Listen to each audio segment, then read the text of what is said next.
Here, this perp back with another video, and it's a very interesting time in gaming right now. We have some very interesting news in light of Xbox announcing they're coming out with a discless Xbox One in 2019. I think they're gonna put that out in the spring. Word on the street is, and Sony is skipping out on E3. I don't know if it's gonna be permanent, but who knows what they got planned. But my real question is, next generation Xbox versus PlayStation. Also, you could either say exclusives versus services. I'll get into that a little bit later too. But first off, let's talk about this discless Xbox, because originally the Xbox One wasn't supposed to have a disc tray. So now they get to put this one out with the Xbox One. They have the OG Xbox One that they don't sell anymore. So they got the Slim, the Xbox One X, which is the 4K beast powerhouse version, and now they're gonna have this discless version. One thing I'm kind of curious on, is it going to perform better because it doesn't have a disc drive? Who knows? It might just still be the same, but that's one thing I could see being an improvement, or people going towards a discless console, is if it makes the performance better on like frame rate and whatnot, because it wouldn't the system wouldn't be having to do too much, you know. It wouldn't have to be focused on a disk drive. Your console doesn't really have to worry about getting hot, because honestly, there's nothing wrong with a discless Xbox in today's for today's gamer, because we mostly just fucking install off a disc anyway. So it's like, discs are kind of pointless in some cases. Some people are already going all digital, so it's like, you know, they're halfway there already. But they would really have to market this, and the pricing has to be there. Like, it has to be something worth it, because a lot of people say it might be $199, which also could would be really cool to see them do, is to make this $200 console that has no disc tray, and you can stream 4K shit on it, but you can't, you know, use the Blu-ray drive and whatnot. I think it's pretty smart, because that goes into what I have to say about next generation. But let's talk a little bit about Sony and my theories on why they skipped E3. And my theory is, I think a lot of people have this theory, is that they're either going to announce the PlayStation 5 in 2020, sometime in 2020, and it release in 2020, or they're going to announce it in 2020 and it come out in 2021. And I think for 2019, they'll probably either drop The Last of Us, and then like the last big game will probably be like Ghost of Tsushima for like 2020, I would assume. Yeah, whatever is coming out. However, like I really think that's why they skipped out on it. I don't think it's, you know, I'm not against it either, because now this gives more momentum towards Microsoft and Nintendo. You know, even though nobody's really checking for Nintendo, but this is Xbox's time to shine and show what they've been doing since last E3. This is their time to show and improve. I'm pretty sure they're going to show off the Project Scarlet, or give us a little bit more hints. I think they should just show it off and say it's coming in 2020. I think that would be such a monumental moment for them. Not only because they'd be like, all right, we have our next gen coming. What is Sony doing? And I don't think Sony's gonna wait out a whole year. I don't think they're gonna do that, because they kind of suffered from that with them releasing the PS3 a year late. So it's gonna be really interesting to see how Sony's because like either way, it and that goes into my other argument when I say exclusives versus services. And everybody wants to make the argument that exclusives matter, and I'm here to say I agree to an extent. Now, I can see it both ways, but when you look at it, yeah, Sony has the exclusives, but Xbox has the services. And some people might not care, but imagine if Sony had all the services that Xbox had. Like, imagine if Sony had a Game Pass. You know how much they'd be killing the game right now? They would be selling, they'll probably triple their sales by just doing that. But who knows, man? Because I think Sony is feeling themselves. I don't blame them. I'd be too, because you're just straight. They're straight killing it in terms of sales. And I got an Xbox. I don't got a PlayStation. I bought a PlayStation back in like 2016. It was an impulse buy, so that's why I took it back like right away. I was like, I really don't need this. But I found that interesting, because a lot of people love exclusives and they love to hype these exclusives up, but a lot of these people never played these exclusives. That's why you'll never see me hyping up no Xbox exclusive, even though supposedly you don't got none. But like, I like Halo. That's about it. Gears is cool, but it doesn't make me want to, keep my Xbox. But I would rather play Halo over Gears or anything for right now. I have no idea what these new studios that Xbox has bought or purchased, whatever you want to call it. I have no idea what type of games they're going to put out. We have no idea. That's what's really fucking crazy about this. Like, we have no idea what to expect with these next gen systems. All I will say though is that these things can't be underpowered. We already went through that with the Xbox One and the PlayStation 4.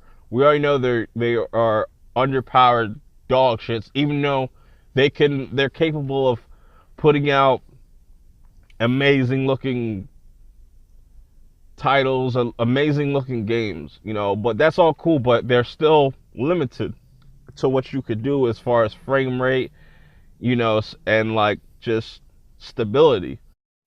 I'm pretty sure people don't want to go through all that hassle and all that bullshit of things bottlenecking and whatnot. It's time to get a true next gen experience. Some people feel like they've already experienced it with some PS4 titles and stuff. That's cool and dandy, but But back to what I was saying about exclusives versus services. It is definitely preference. It's definitely a preference thing, but I think Microsoft has everything that they need on the table already. Like, they have the services, they have Game Pass, they have EA Access, they have games in early access. The list goes on. They have a lot of services and probably more to come that we don't even know. And backwards compatibility. That's going to be a big one going forward for next gen. Now, if Sony does not make the PlayStation 5 backwards compatible, that will be a huge L on their part. That's when you know Sony's in over their fucking head and they're just overly confident, and it's gonna blow up in their faces, because this is once they announced the back compat for Xbox, that really made me want to stick with Xbox, just because, you know, I could have all my older games that I bought digitally or already have installed, and I could carry on to the next system. I don't have to like start from have 0 games when the next generation starts. You know, I have all these games I could play, and you know, these studios take their fucking holly jolly time to making these developing these games, so we need something to play in the meantime. So that's why I bring up, like, do exclusives really matter? Like, of course they matter to like the hardcore gamers, but to the casuals and some other people, they probably do not care, because yeah, your game is exclusive, but the drawback to that a lot of people don't really want to, like, they really don't want to admit, is that a lot of these Sony games is ones and dones. Like, once you 100% the game on the hardest difficulty, like, what else is there to do besides delete the game? You know, you get so hyped for like Spider-Man. People got so hyped up for Spider-Man, and kudos to whoever's enjoying the game still, but it's like, when you 100% the game, what else is there to do? Now, that's just my opinion, because that's how I go about single player games. I love single player games, but I don't love them so much to where I'm gonna play this game over and over and over and over again. Like, it's one and done usually, you know, unless it's like Mafia or something like that. Mafia 2, I love that game. But yeah, that's what I'm saying. Now, if Sony comes out the gate this generation and has a lot of multiplayer exclusives, that will be killer and very dangerous to the Xbox brand, because Xbox could completely go the opposite route of Sony. Like, Sony could be the place where you want to play single player exclusives, and then Xbox could be the place where you play multiplayer exclusives. And multiplayers are usually going to last longer than single players, just because you can continuously play multiplayer. That's why I'm more of like a multiplayer type gamer.